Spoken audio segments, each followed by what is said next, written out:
Robin Zander, scene A1.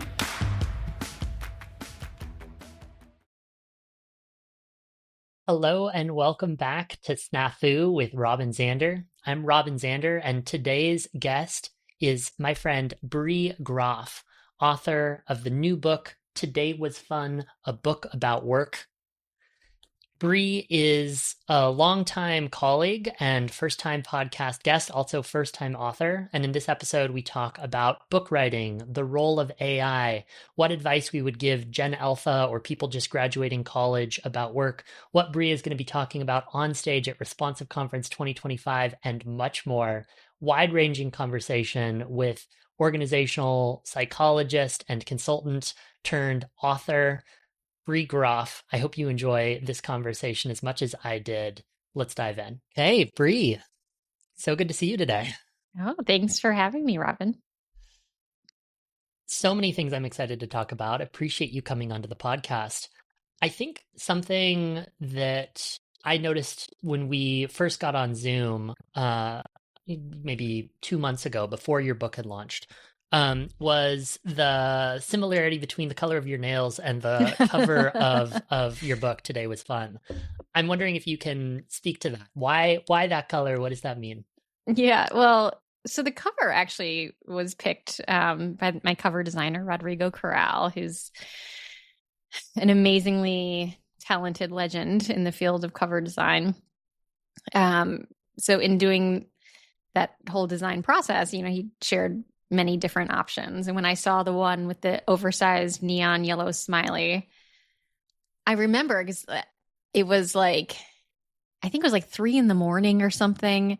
He had promised all of the options by the night before, and he was on West Coast time. So I woke up sort of bleary eyed, looked at my email because I don't know, I just woken up for some reason. And I scrolled through and I saw this one and I was like, done.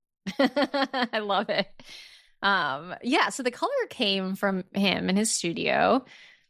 For me, it represents everything.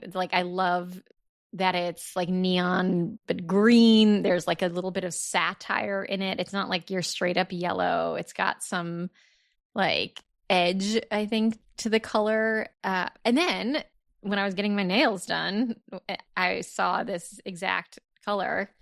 And I was like, yes, please. It's now my color. I love it. Yeah.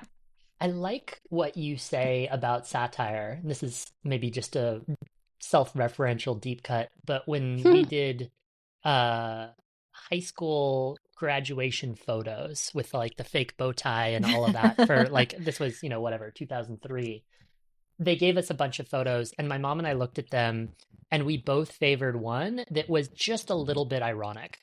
And I was not an ironic teen. I was a super sensitive boy. I think a lot of Robin Zander can still be distilled to a 7-year-old boy who just wants to be liked by everybody and is kind of insecure. But that moment of my mom being oh, this one, not the sincere smile, not the no smile, but just a little ironic, a little satire.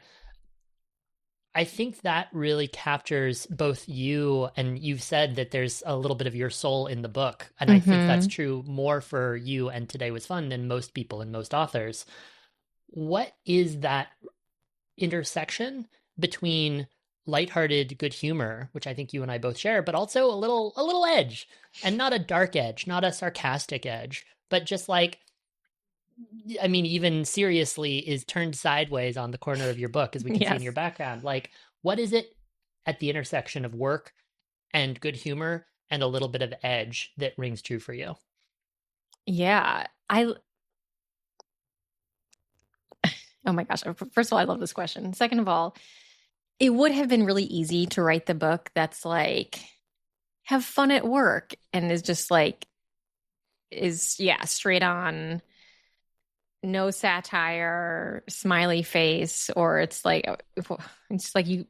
I could have had a cover of the book that was a light bulb with a smiley face on it, and I'd be I would be oh, it's so saccharine and sickening, and that feels like toxic positivity and all that.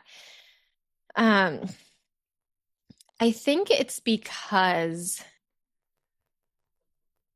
you need a little bit of, this is going to sound odd, but you need a little bit of flirtation at work in order to have fun. So this doesn't have to be like you are playing fast and loose with your company's HR policies, or like sexually harassing people. So like it's not that.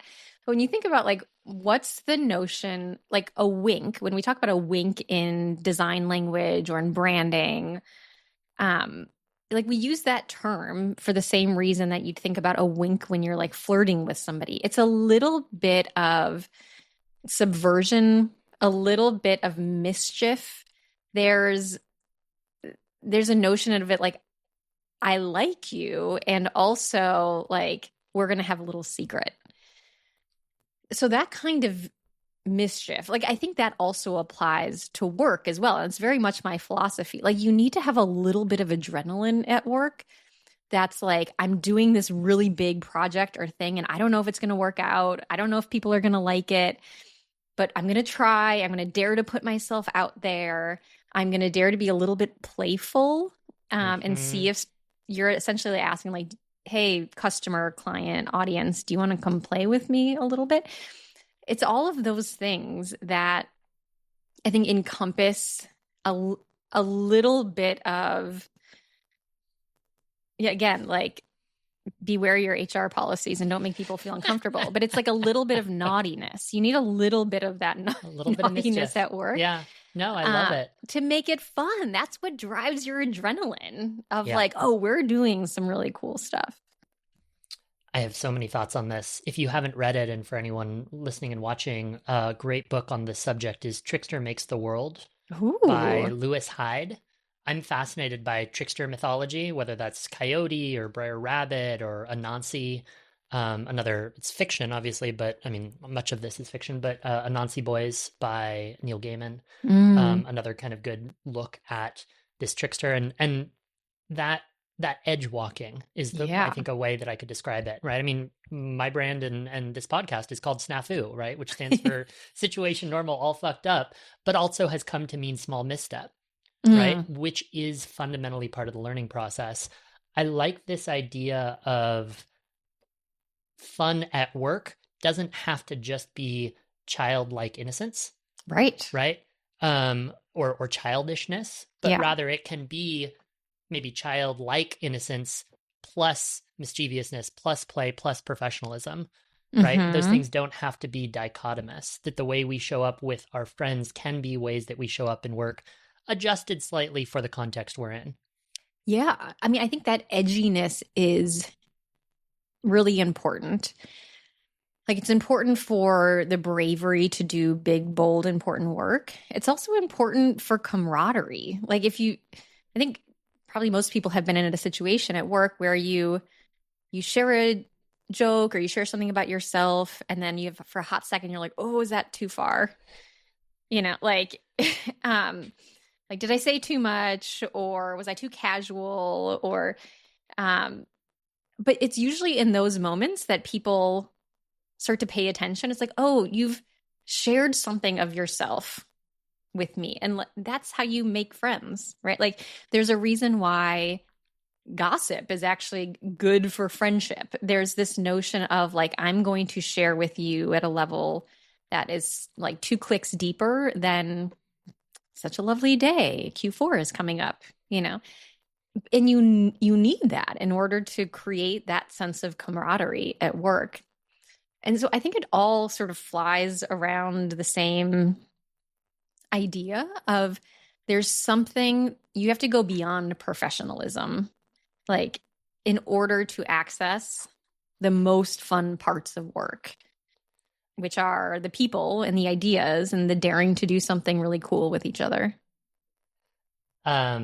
I apparently am referencing my mother a lot in that conversation, but she told me when I was graduating high school, or maybe somewhere during high school, it'll get better from here. It's after high school, it's no longer a popularity contest. And the deeper I go into business, the more I'm convinced, or if we look at politics in the world today, actually the utility of being liked, the utility of having the attention, which I want to talk about the attention economy, and being liked by lots of people in business, right? Like what Zander Media does, there are parts of it that are unique, but actually the most thing of Zander Media that is unique is the people within it, is me, are my colleagues, right? Are the people that our clients hire to do the work of brand strategy, video production, creating media assets, right? Getting attention for their organizations.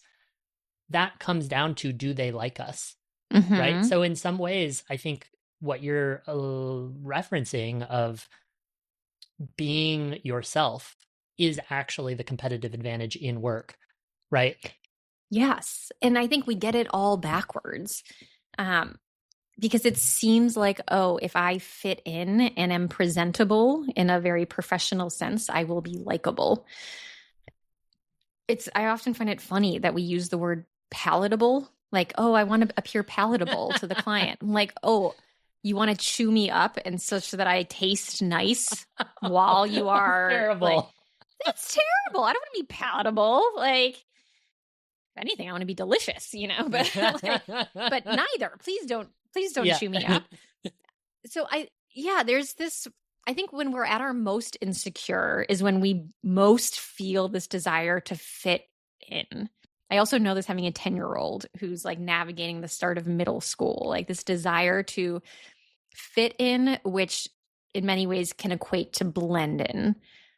But that's not actually what we're after usually. Like, to be likable and to fit in, like what we really want is belonging. Like what we really want is to be seen as the most honest, truest, most vibrant versions of ourselves and have that be appreciated. Like that is belonging and fitting in. And sometimes it feels like, well, if I'm really myself, is that going to be too much for people or different or weird? But when I think about all of the people and leaders, especially who I find magnetic, they are most themselves. When I start to get a little turned off by a leader is when I'm like, oh, you're just saying what internal comms told you to say. Like, that's so boring and not brave and not interesting. And working in media, like boring is not interesting. Like, it's the worst. It's the worst, right? Yeah. It's like and people, I think that's the most interesting thing that you can offer an audience is like a sort of like a window into who you are authentically, because also it gives other people permission to do the same, which they also want to do. And so we sort of have to do it all. We have to together to sort of agree. Yeah, it's okay for us to be a little bit more ourselves. I'm struck by how much of what we're talking about is brand Yeah. in some ways, right? Like public facing brand, internal organization brand, that authenticity. I want to switch to book publishing first, and then we'll backtrack into book writing. You've been on quite the podcast tour. And the world of attention towards books or towards anything else is so noisy right now. What have you noticed working? What's it been like trying to promote a book in 2025? Yeah. It feels it feels like putting a million notes into bottles and sending them out to sea and hope that a few people pick them up on other shores. Yeah, like there's this concept of Lux surface area. I don't know if you've heard, but this idea of like Tony Hsieh talked a lot about that at Zappos and built Zappos in many ways to try and increase the surface area of, in that case, employees interacting with other people, vendors and employees developing friendships, right? Yeah, totally. Right. Yeah. It's like do a lot of work that you can talk about and then talk about it a lot, and then you've got this big surface area. It's just like having a bigger net to catch fish. So in many ways, like sometimes I tried to be strategic about the book marketing and think about like very much James Clear has this perspective of you want to find these chatty audiences. Who are the audiences that just can't stop talking about their thing? And then can you create certain surround sound within those? So I've tried to do that and have my hypotheses around who are those audiences, but there's only so much you can be strategic. At some point, it's like, try and have the biggest Lux surface area you can. So I'm working with a publicist and they've been pitching me and have been great and help increase my Lux surface area. They made all these little swag kits that I've been sending out to people. some sort of as thank yous and gifts, some as like your audience, I think, would enjoy my book. So that's a lot of what it is. It's a lot of experimentation. But I think the best part of it is still no one really knows what makes a book pop. Like there have been celebrity books that have flopped, and then other like no-name authors that have been on the bestseller list for months and years. But I think that's an awesome invitation, like, because then I'm like, oh, well, maybe I can do it. I don't know. Like maybe I'll give it a crack. Because the best practices only go so far. Right. And then you sort of have to see where the winds take all your little bottles. I heard Tucker Max at one point years ago say, and love him or hate him, very interesting book marketer, book promoter, um, that all marketing is condensed down to word of mouth, and Mm, that there's no clearer channel in which word of mouth really matters. I'm paraphrasing, than book marketing, right? yeah. Because if you can get one person to tell two people about your book, and that really comes down to writing the best possible book, that's how things spread in books more than almost any other sort of thing that someone might promote. Yeah. I mean, that's the dream. Like that's always been my dream. Like I want my book to sell because it's just a good book. But I think it comes down to like I tried to write a remarkable book with the literal definition of like remarkable meaning something worth remarking on. Yep. Like I wanted it to be so rich and compelling that people would be like, I'm going to tell somebody about this. And that's been so cool. Like that's been really the coolest part, that strangers that I'm like, I don't even know how the book got to you. And then you're telling people about, or like they'll post about it on LinkedIn and I've never met them before. And like, that's so cool that, or like one of the coolest, my freshman year college boyfriend who I haven't talked to in 20 years was like, I saw you wrote a book. I'm Oh, like, that's really sweet. oh, the machine is working. Okay. Yeah, So, that's super sweet. yeah, you do what you can. We've circled around each other professionally for at least 10 years. Yes. Um, and I don't know, did you write a lot? Like was writing a medium of media for you before writing today was fun? Yeah, for sure. So over the last like 5 years, I've sort of dabbled in like LinkedIn. There was like a little bit of Fast Company here or there. The Substack I had started only 2 years ago. So like sort of about the same time I started thinking about the book. Long before that, I'd always had an inkling of it. I had a travel blog back when I was like 22, 23, and I'm like, So this fun. rocks. This is so You like should you back in should the toss out the link to that so we can go find it. I don't even know. Like, I'm sure everything exists on the internet, right? Like, I like deleted the blogger site or whatever I was using back then. Um, but yeah, I've always loved it as a craft, and I think so. Over the last 5 years ago or so that I've been dabbling, I've in some ways been honing that. But honestly, like, what's made a big difference is like stepping out onto my own. I'm still a senior advisor to SY Partners, but or even at Past Nobel, being my own person. And that I think has made the biggest difference to my writing voice because, Hmm. now I can have at the front of my book, these are the opinions of Bree Groff, not to be assumed to be the opinions of any organization affiliated, blah, blah, blah. Because so often within an organization, it feels like I want to be respectful. I mean, even when I was the CEO of Nobel, I was like, you still want to toe the party line, and say Right. things that are not going to alienate any potential clients. But now I'm like, nope, this is what I think. And it's like, so that I think has accelerated my writing practice. Cool. What's the role of writing in the next 5 to 10 years with AI, with LLMs, with as much noise on the internet as there is? What's the utility for you of the practice of writing, and what's the utility for an audience, right? Do you think writing is going to be more or less important in the next decade? And I ask as somebody who it has been one of my crafts for, a long time now and will continue to be. But also like I struggle with that of like, does it actually matter? Yeah. I mean,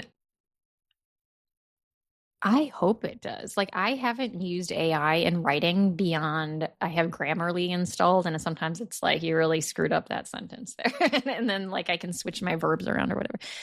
Um, I hope so. Like, even okay, so there's some ways in which functional writing is made a little easier. Like every day, Gmail's like, "Is this what you want to say to that person?" And I'm like, "Let's let me write my own emails." Like, I don't know. Sometimes, sure, like if you're just trying to go quickly.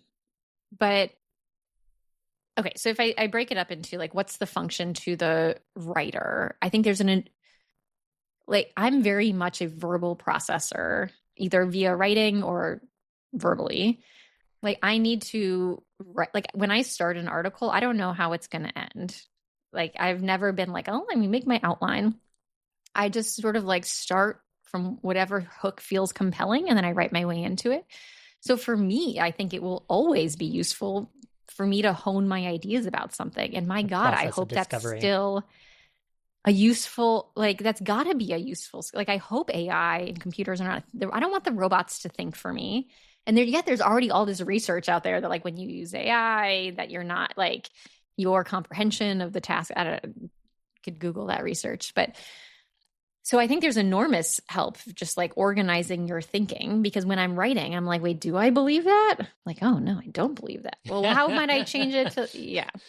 And then for reading, sure, like AI is getting good and you can already do the things like write in Bree Groff's voice. So it's something about, but still, this is my hope. My hope is that, and I think it's true, if as long as human beings are the audience, it will always be fascinating as a human to understand the thinking, experience, and emotions of another human. It's like a confessional, like that's compelling. Like for the same reason that we like to watch stand-up, because you're seeing someone on stage talk about things you're not really supposed to talk about and telling the truth and sort of confessing something. And that's compelling. So I would hope that writing, there's always going to be a market for writing. And I just imagine that someday we're going to have, just like how we have stickers on our fruit that's like organic, like we're going to have stickers on writing that's like human made, human thoughts. Made by humans. I love that, actually. Yeah, I mean, a little terrifying, but I actually don't disagree. I'm going to come into your writing practice, but before we do, what's coming with AI, right? What's your, like, I hear everything from 10% GDP growth in the next couple of years, and not everyone is going to be put out of work, to, I look at the commercials that can be made in 2 hours and several $100s in AI credit in making a video.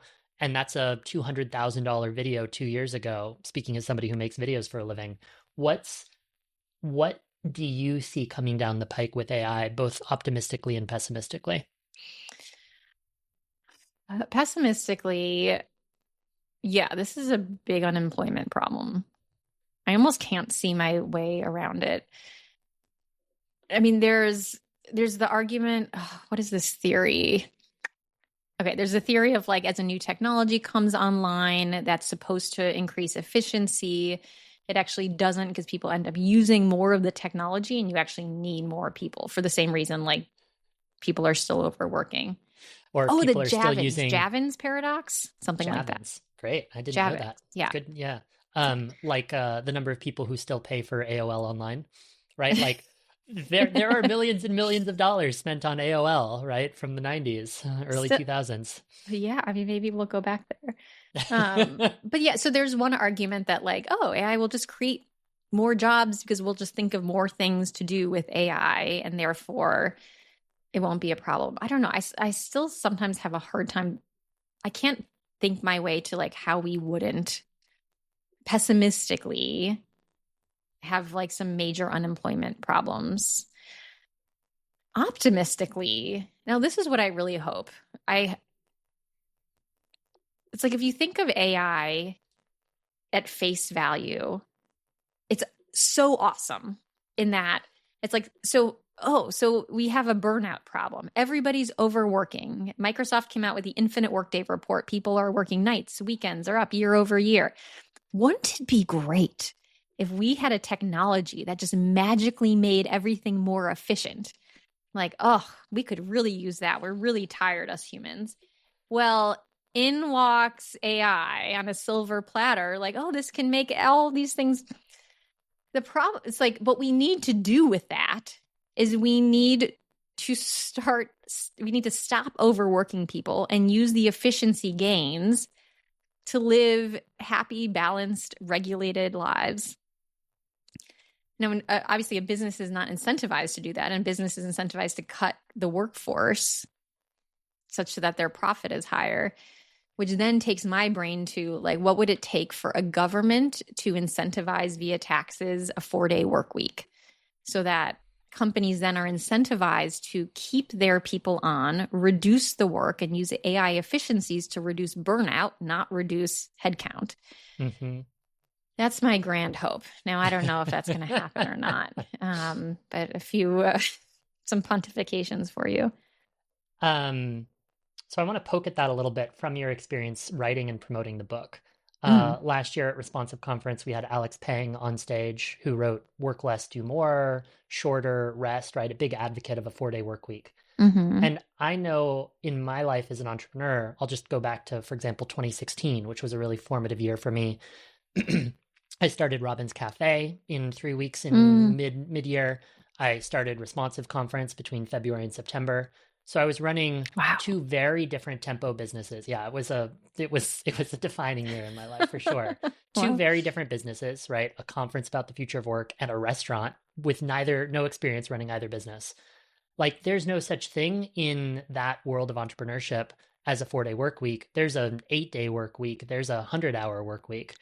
You're on book tour right now. You are promoting your book. And the more work you do now, the more chance your book has of becoming evergreen, right? Of becoming what Ryan Holiday would say is a perennial seller, which I think you have there's so much of you in the book that I do actually think there is the potential of that, of something that people reference 10 years from now or 50 years from now, right? And of course, the longer a book does well, the more likely the book does well forever. Yeah. That's true of all things, but that's particularly true of books.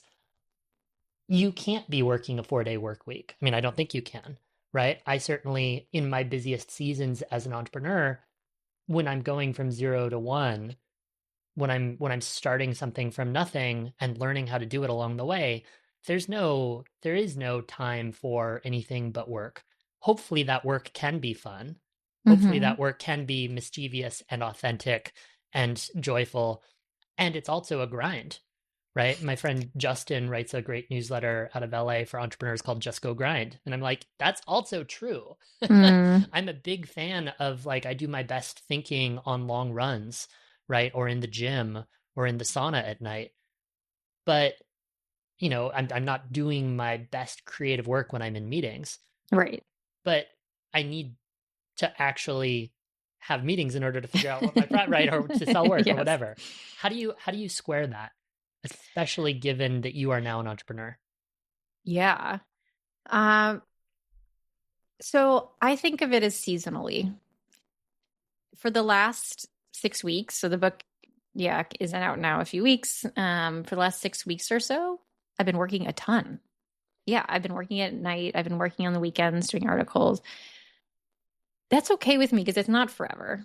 You know, it hasn't been the last 2 years that way. It hasn't been the last year that way. Around a launch, which I knew was coming, I prepared for. I wanted to be in it.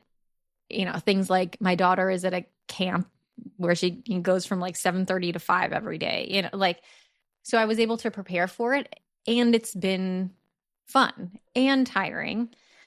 And I'm going to go log off for 2 weeks at the end of August. And I've blocked my whole calendar the first week of September as well to sort of like reset. So, like, I think overworking can be like super fun and addictive and invigorating. It's just not all the time for everyone. Yeah. And so this is what I chose for this small period of time. But you're right. Like, I feel those pressures for sure. Like, oh, well, now is the time. I want to make all the fireworks for the book. I want to like create the momentum. Yeah, I guess when I think about like chronic overworking, I think that the way that argument makes sense to me is that there's nothing special about like 40 hours, 50 hours, 60, like the only reason we cap out at like 80 or 100 hours because we've just like literally run out of Human hours. capacity. Yeah. Right? Like you run out. So there's nothing magic about that number. It's up to us. Like the business, if you think of the business as like a character, the business can't tell the difference, or the business doesn't know that you're capping out at like 100 hours. The business will take all the energy that you could possibly give. And like, well, now we have AI that doesn't have that sort of restrictions. So if it's sort of arbitrary in some way, if we're going to cap it at 80, 60, 40, 30, why not just cap it a little lower so that we can enjoy our lives? Obviously, there's like a time-sensitive nature to some things, but also like sometimes not. Like if I'm planning a project, sometimes I'll think about like, well, it's okay with me if this project just takes a few weeks longer, or I started a few weeks earlier. If I can do a little, like sometimes we forget that we have another axis of like another lever we can pull, or many other levers, right? Like it's not just like how much am I going to work today, but it's also like the duration of the project, the people on the project. You're always going to come up against constraints, right? Like you can't just like hire people for free. But anyway, but right now in my life, I've decided like 6 weeks of overworking, that's enough.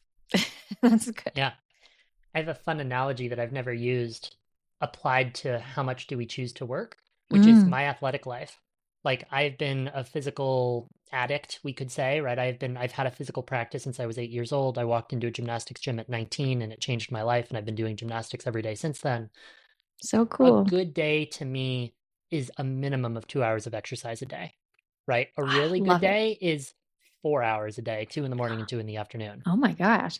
I do way more physical activity than would be a prescription that anyone would give anyone for like, go be healthy, right? Yeah. But I do that handstands or running or sauna or cold plunge or, right, a myriad of physical activities because, and that's in addition to like going on a hike with my dog and my girlfriend, right? Like because of the joy of it.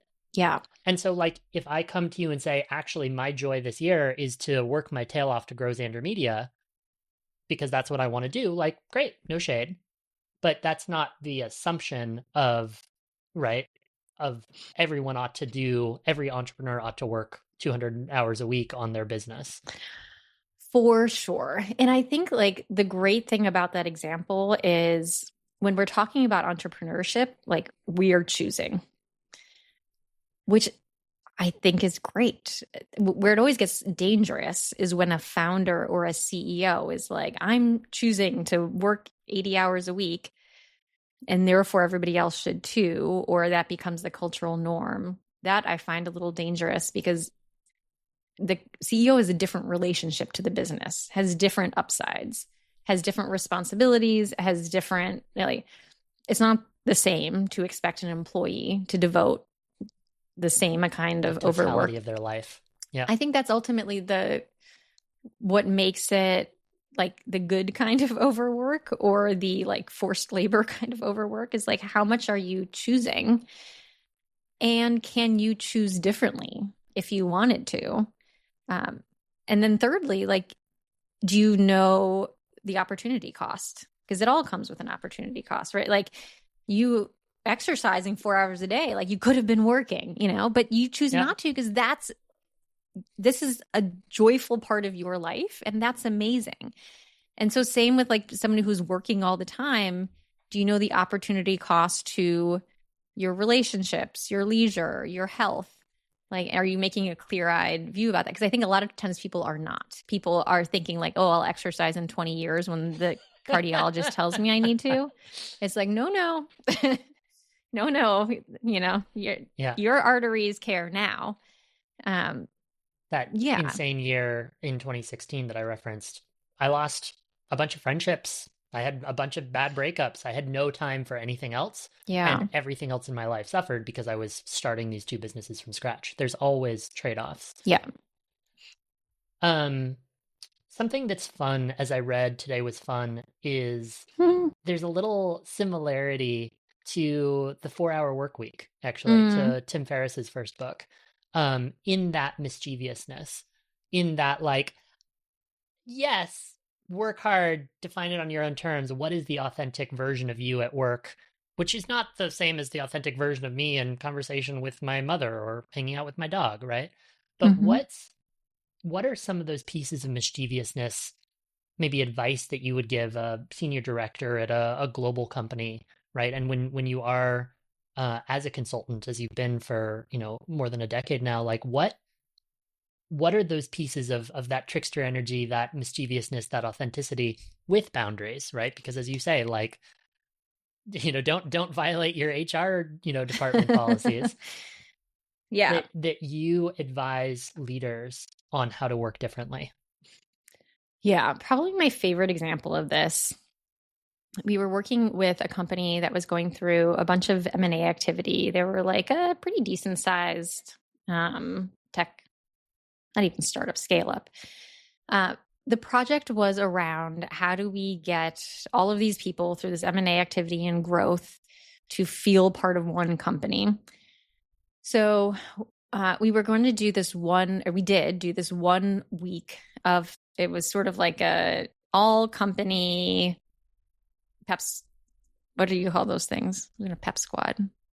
What do you do? What are those All called? hands, yeah, I mean, like all company kickoff. Yeah, gosh, somebody listening is I like think just screaming pep to squad. themselves Just pep because they're like, squad I is know great. what you're It's very high talking. school. Pep rally, pep rally. Okay. That's okay. Anyway, it was going to be like a pep rally kind of thing. So we first started doing kind of normal work. We're like, great. On Monday, we're going to talk all about the customers and how customer obsessed we are. Tuesdays, we're going to really get into the product. And there were sort of like sessions each day. And this was all going very normal. And then as a team, we're like, this is good. This is like presentable, palatable, if you will, kind of work. But I think it's missing some je ne sais quoi, like some compelling bit that's going to make people pay attention and not be like, oh, I'm going to go to my company, blah, blah, blah. So what we proposed to the CEO was, what if we came to your house? He had this like amazing loft in the city and with a huge terrace. We're like, what if we came and you expect you explain your very technical product to a group of 7-year-olds. We'll supply the 7-year-olds. We're going to put out a picnic blanket and it's going to be story time with the CEO. And they're going to ask you questions about the product. So this was so ridiculous because we're like feeding the kids the questions that like no 7-year-old would ever like, what's the tech stack? That blah, blah, blah. We were like, okay, we're going to make commercials out of this and do a little commercial every day during that week. We were like, it needs to be funny. We're like, oh, shoot, are we funny? So we hired a comedy consultant, someone who's just like really good at improv and to help us make the script really good. And then we filmed it at the CEO's house. Now, perhaps you can guess the highest rated component of that entire week. By orders of magnitude. Hands down, right? People are like, yeah, the product. But oh my God, can I see that really cute kid? And we had the CEO's kids in there as well. It was mischievous in a way, right? Because we took the time to create this commercial. I'm like, I cannot believe I have comedy consultant going on my expense reports to the client. I've never done that before. I remember when I pitched it to the CEO, I emailed him, and then I remember getting the email back where he's like, this is awesome, I'm in. And I was like, yes, nailed it. But that lit me up. It lit the team up. It lit up the CEO who felt like, I think, super cool. It lit up everybody in the company. To me, it like really validated my core belief that people want to have a little bit of fun. Like people want the wink. They want a little bit of that exhilaration. And also, I think, related to it because the CEO was sharing of himself. He was letting himself be seen. This was his house with his kids. Like, that's interesting in a way that most work isn't. So, okay, so not everybody would be able to do that. If you're looking for more of like advice of what to do, I would say, oh, just rearrange some office furniture, put your deck in Comic Sans and see like who you can make twitch in a meeting. Any of your designers, like, oh my God. There's all sorts of things that you can do with like a little, like put a joke in your deck somewhere that Just two people are going to get a little bit more. To play. Here's the real rule. The real thing to do is just amuse yourself. I think what we get caught up in, especially in professional environments, it's like, oh, if I try and be silly, am I going to look stupid? This is no different than being in the fourth grade. Like, oh, if I try and have fun, is it going to feel like forced fun and everyone's going to think? It's like, no, stop it. Do what's fun for you. Amuse yourself. And that in itself is compelling and gives people permission to do the same. So one day, like instead of our fancy Gantt chart we had for a project, I drew this like a horse race, those arcade games where you shoot the water and the horses go. So I put all of our project deliverables on a different lane. And when we like got to a different phase, I moved the little horse that I drew over. Nice. No one else did this with me. It was just me. But I was like, I'm having a great time. And I think that is worthy in and of itself. There's something to, I like wordsmithing, the courage to play, the courage to be yourself, the courage to be just a little bit mischievous, to step out of line, to step out of your lane, just a little bit at work. Yeah. And that goes a long way, particularly in roles of leadership, because it invites other people to do the same. Yeah, for sure. And the thing is, we're so afraid of not fitting in or like looking stupid that we forget that when having fun or being mischievous is an act of bravery and courage and like of self-assurance. Like when there's Amy Poehler has this quote, nobody looks stupid when they're having fun, which I just think is the best confidence boost for just having yourself a good time at work. There's a Derek Sivers who founded CD Baby and has given a bunch of TED Talks. There's a great TED Talk, I'll link to it in the show notes, of how to start a movement. And it's a guy dancing on a hilltop by himself, just having like, and then the bravery of somebody else joining him, and all of a sudden it's a flash mob. And the courage, not just to be the first person, right? But to be the second person to start the thing and to build the momentum. Really great TED Talk, but I just love that image of like, be willing to be yourself dancing on the hilltop and see who joins you. Yeah. I've seen that video. I love it too. Your daughter's 10, speaking of fourth grade. What does she think you do for work, independent of the book, of course? Like how does your daughter describe mom's work? That's funny. She used to say that I help people work together. I'm like, oh, that's pretty good. Yeah. Nice. Now she obviously knows about the book, and she's like such a good publicist whenever. So like my nails bright yellow, and so sometimes we'll be like at a coffee shop and a barista will be like, oh, I like your nails, and then she'll be like, well, they match the color of my mom's book. She wrote a book, it's called Today Was Fun. You can get it wherever books are sold. Well, unsolicited media advice, if you're willing for her, and if she's willing to be on the internet, like I want the mother-daughter show about work. Oh my gosh. That's so funny. Yeah, so that's what she help people work together, I guess. Yeah, great. I've got no kids of my own yet, but hopefully that'll change in the future. I have 2 nephews who are about the same age as your daughter.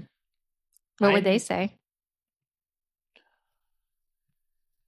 I don't he used to run a cafe. That's funny. Yeah, right? Like Because the best moment in my relationship with my older nephew came when he walked into the cafe and I pulled him a soft serve, right? Like that was like peak uncle moment. So I think that's still like he used to own a cafe. Yeah. Which, like fair enough. Um, I'm terrified about like if I were just graduating college right now or Mm. just joining the workforce out of high school, right? As I look at Gen Alpha growing up into an AI world, into a noisy ecosystem landscape, phones, everything else, what what do you see optimistically for your daughter in the future of her Yeah. work life or for her peers? Yeah. Uh, I'm glad she's 10 and not 18 now or 22 because I feel like maybe this gives us a hot second to, I mean, things, obviously technology continues to accelerate its advancements, but still like feels like a point in time. I don't know. And honestly, like from a strategic perspective, not knowing, I think is freeing. It makes me want to prepare less for her. So we have a 529 for her in case universities are still a thing. Who knows? Um, like we've covered some of the traditional bases of, she's getting all the normal schooling stuff. But because the future seems so uncertain, like it feels equally likely to me that she will go to college and get a job as an entry level marketing manager. That seems equally likely as she's going to go start an artist retreat in Tuscany. Maybe, or maybe she's going to, it's because I mean, obviously for any one child, it's unknowable, but the breadth of what jobs are available, I mean, as in broad brushstrokes, what I would hope is that what we've been saying for years is that the uniquely human jobs will survive. The problem is that that expanse of what's a uniquely human job is getting smaller and smaller by the day. So we used to say like, oh, AI will never do strategic thinking or creativity. Well, I was like, Yeah. oh, nope. Those two have fallen. So what I hang my hat on is sort of like my organic sticker is the notion that what will never go out of style is humans wanting to connect with other humans. It's like the last frontier is the hug. You can have a robot and pat it real nice and have it try and hug you. It's still not going to be the same. So I if mean, the I hug hope is that's the true generations from now. Like, I hope that my great grandchildren don't have, AI spouses, right? AI robot spouses. I think that's like 50-50, right? But oh my God. that's not our generation, and I don't think that's our kids' future romantic lives. I know. And then it's going to be like I consider my ideal, like my politics pretty progressive and, like, but it's like, oh, but am I biased against the robots? Like, is this Yes. going to be like the new version of being like biased? Like you can't date that person. Right. Or you can't use a smartphone until you're 15. Yeah. It's like, oh no, they're bionic. I judge them. So I don't know. What are I think a lot about durable skills, right? One of the things that I think a lot about is sales as like authentic persuasion, marketing as like helping people find things that they already want to do and then making it easier, to quote BJ Fogg, to help people do the things they already want to do. Mm-hmm. What are the durable skills that you would like Gen Alpha, right, or anybody that you're advising, but I'm thinking particularly a next generation to learn that you think are the most important going into, I don't know, even the latter half of the 21st century? We're not there yet, but we're not far Yeah. off. All right. Well, I'll give you my stream of consciousness that why I had an idea and then erased that idea. My first thought was a durable skill is understanding humans, human needs, human appetites, human behavior. And then I was like, no, actually, I don't think that's true because what AI is really good at is aggregating large swaths of data and pattern recognition. So in many ways, AI is already better than us at that's like we can never in our lifetimes have the kind of pattern recognition AI will have. So I'm like, oh, that one's out. Here's one though, a durable skill that I think is undervalued. Like I hope that she like it's the skill of knowing what kind of life she wants to lead. Oof. And like, I don't know, maybe that sounds selfish in a way, like, oh, shouldn't it be like a skill about serving others? But it's like a very underdeveloped skill from childhood through adulthood, which is why you find so many people in their 40s who have a JD and they're now doing advertising. It's, Or running a surf school in Hawaii. right. Yes. Okay. That's an even better example because we never explicitly teach kids how to know what they like. Like all of schooling is highly tracked, right? You're moving through the curriculum. Maybe if you get lucky, you get an elective in high school, and then you get one of like 20 tracks for a major in college. Like we never actually explicitly teach people how to know what kind of life they want and what interests them. And not even academically or like subject matter wise, but it's also important to know like what kind of working schedule do I like? What kind of people do I like being around? What's important to me in terms of like cities or country or nature or like where all that's important. And I think as an adult, like we have a really underdeveloped muscle there, which is why so many people are burnt out or unhappy in their lives because it's like, I thought I did everything right. But still, why do I feel unsatisfied in some way? And I think sometimes it's for like, you tried and it didn't work out, but sometimes it's for lack of knowing of even like what kind of life you want in the first place. And in a vacuum, companies will always fill that vacuum with a promotion ladder. Like, oh, here's what you want. You want to be a senior director. You're a director now. You want to be a senior director.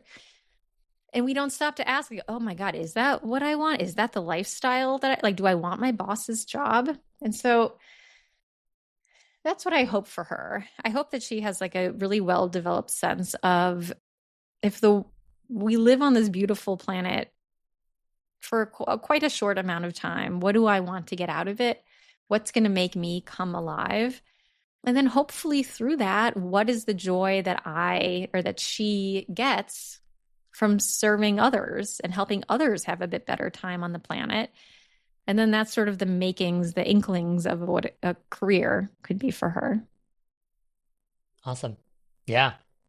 In third grade, I went to a very rural school. I don't know how it was that I ended up in a class called Who Are You and What Is Your Purpose? Oh But my the God, I title love of it that so class, much. Okay, so I right? take back everything I said. So somebody had this and it was you. Okay, yeah. What was it? I don't even remember. Like, I did not have a good experience in third grade, right? Like from third grade until high school, I got beat up in school every day. Like Oh, it was rough. No, I sorry. mean, that's great. I'm not like, it's thank you. And no, Yeah. like it's who I am today. And I Look wouldn't at you trade it for the now. world. Yeah.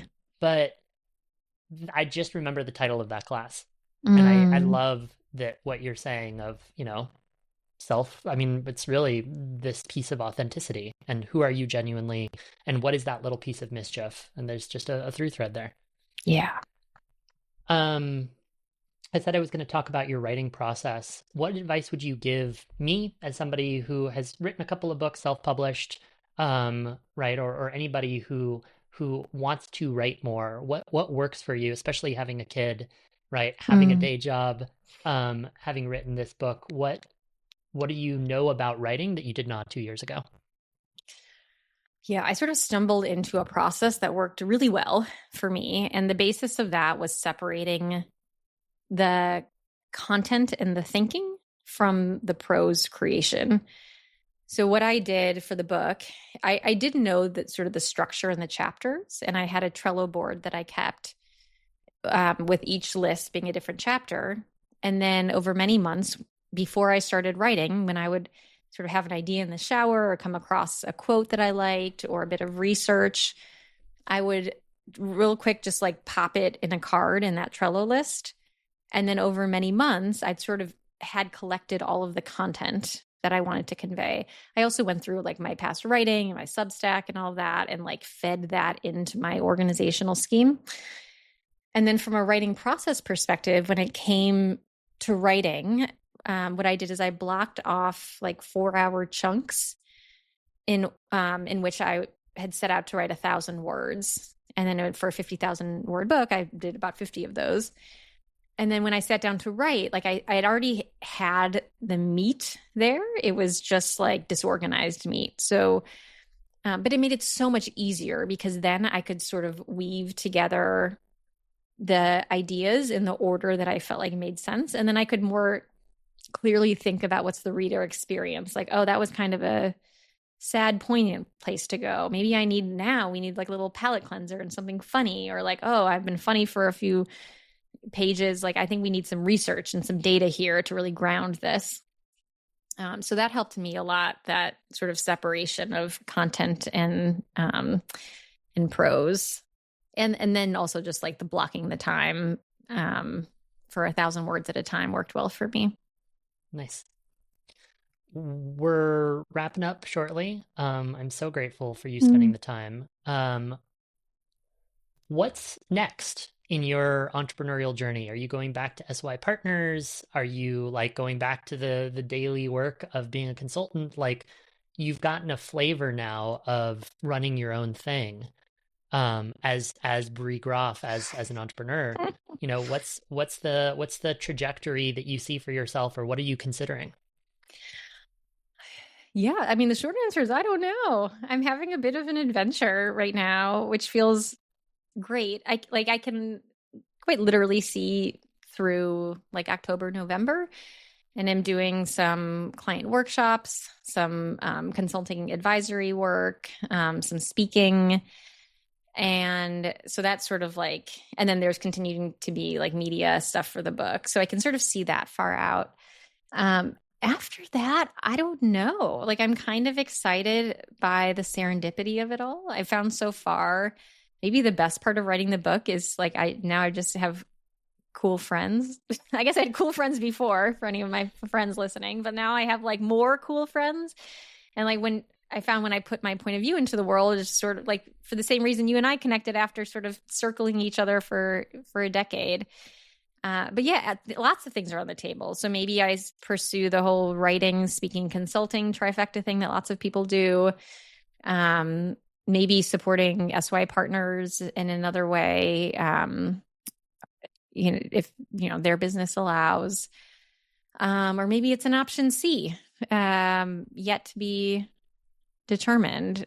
Because I guess I've always just, I don't know, I appreciate a sort of a jumpy career, and I've always felt comfortable enough doing that jump. And like, as long as I have like enough sort of baseline dollars coming in, keep food on the table, and obviously my husband has like a normal job, so that's helpful.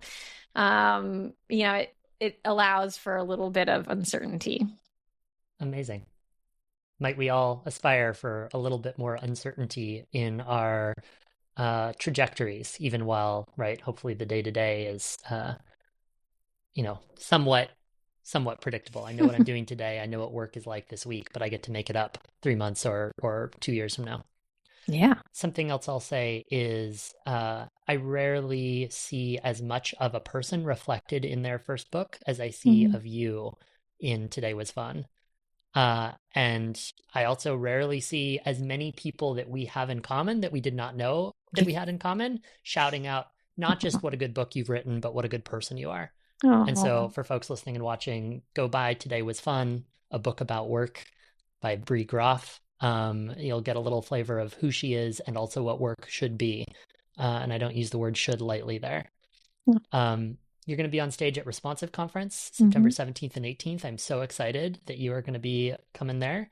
And for folks listening and watching, where can they go to learn more about you and your work and what work should be? Yeah, you can find more at my website, breegroff.com, so BREEGROFF.com. From there, you can find links to buy the book. You can find my Substack. I'm also on LinkedIn and Instagram. And Substack as well. But wait, before I go all of that, Robin, thanks for those kind words. Like that's so nice. And you've made me feel, what's even the right word, beyond lovely? I don't know, seen, appreciated. I really appreciate that. Yeah, no. As Seth Godin said to me when I published Responsive, the book, thank you for your book. Thank you for your work. Mm-hmm. It is no small thing to share of yourself authentically online today, and to do such a good job, and hopefully to inspire people to figure out who they are, and then from there, what kind of work they want to do. Yeah, that's the right order. Well,